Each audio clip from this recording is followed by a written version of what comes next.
ओम नमो भगवते वासुदेवाय। भक्तों, हम श्रीमद् भगवद गीता के तृतीय अध्याय कर्म योग का श्रवण कर रहे हैं। हमने कल श्लोक संख्या 35 का श्रवण किया था, जिसमें श्री कृष्ण बता रहे थे कि व्यक्ति को अपने वर्ण और आश्रम के अनुसार निष्काम भाव से कर्म करने चाहिए। वही स्वधर्म कहलाता है, वही स्वधर्म कहलाता है। और परधर्म के लिए बताया था कि परधर्म में बहुत कष्ट हैं, परधर्म में अधर्म भी हो सकता है। अब वो कौन कौन से अधर्म, कुधर्म और परधर्म हैं, जैसे दूसरे का अनिष्ट सोचना, यह कुधर्म कहलाता है। और जो पशु बलि आदि दी जाती है, वह अधर्म कहलाता है। फिर दूसरे वर्ण, आश्रम आदि का जो धर्म है, वह परधर्म कहलाता है। तो श्री कृष्ण ने कहा था कि अपने आश्रम और वर्ण में जो धर्म है, उसी का हमें पालन करना चाहिए, और वह भी निष्काम कर्म भाव से। तो आज श्लोक संख्या 36 में अर्जुन श्री कृष्ण से पूछ रहे हैं। अभी तक श्री कृष्ण उन्हें बता रहे थे, उपदेश दे रहे थे। अब अर्जुन बोले, अर्जुन उवाच, अर्जुन बोले। अब देखिए अर्जुन क्या बोलते हैं। अथ केन प्रयुक्तो यम पापम चरति पुरुषः अनिच्छन्नपि वार्ष्णेय बलादेव नियोजित है। कौन पूछ रहा है यहाँ अब अर्जुन बोल रहा है। अर्जुन पूछ रहा है श्री कृष्ण से कि हे श्री कृष्ण, आप मुझे यह बताइए कि कौन सी ऐसी चीज़ है जिससे व्यक्ति प्रेरित होकर पाप कर्म में लगता है। कोई ना कोई चीज़ तो है जो हमें प्रेरित करती है भाई, अच्छे कार्यों की तरफ भी प्रेरित करती है और बुरे कार्यों की तरफ भी। तो अर्जुन कहते यह बताइए कि वह कौन है जो हमें बुरे कार्यों की ओर प्रेरित करता है। अब देखिए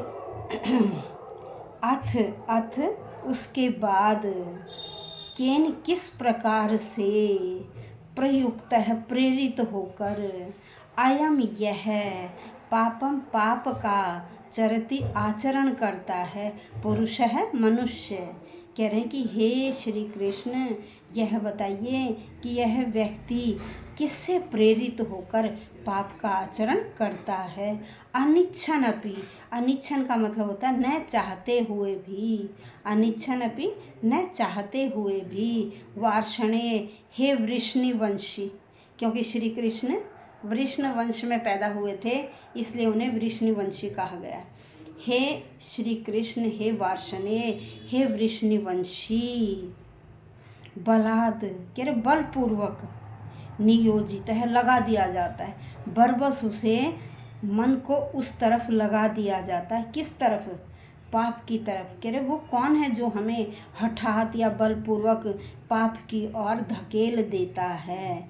इन्होंने कहा कि देखिए जो जीवात्मा है ना, वो परमेश्वर का अंश है, और वह क्या है, यहाँ भौतिक संसार में आकर वह अनेक प्रकार के आध्यात्मिक, शुद्ध और समस्त जो भौतिक कल्मश है ना, कार्य हैं, उनसे मुक्त रहता है, और अपने स्वभाव से वह भौतिक जो जगत के पाप हैं उनमें प्रवृत्त नहीं होता। वो किसके संसर्ग में आकर प्रवृत्त होता है? कहते जब वह माया के संसर्ग में आ जाती है, जीवात्मा माया के संसर्ग में आ जाती है, तो वह बिना झिझक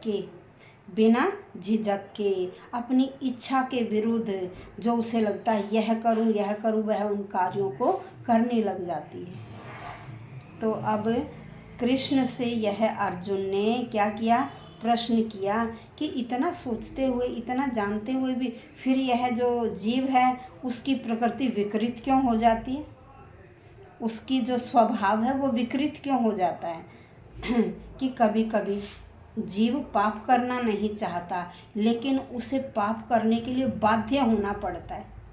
कह रहे वो कौन सी शक्ति हमें प्रेरित करती है।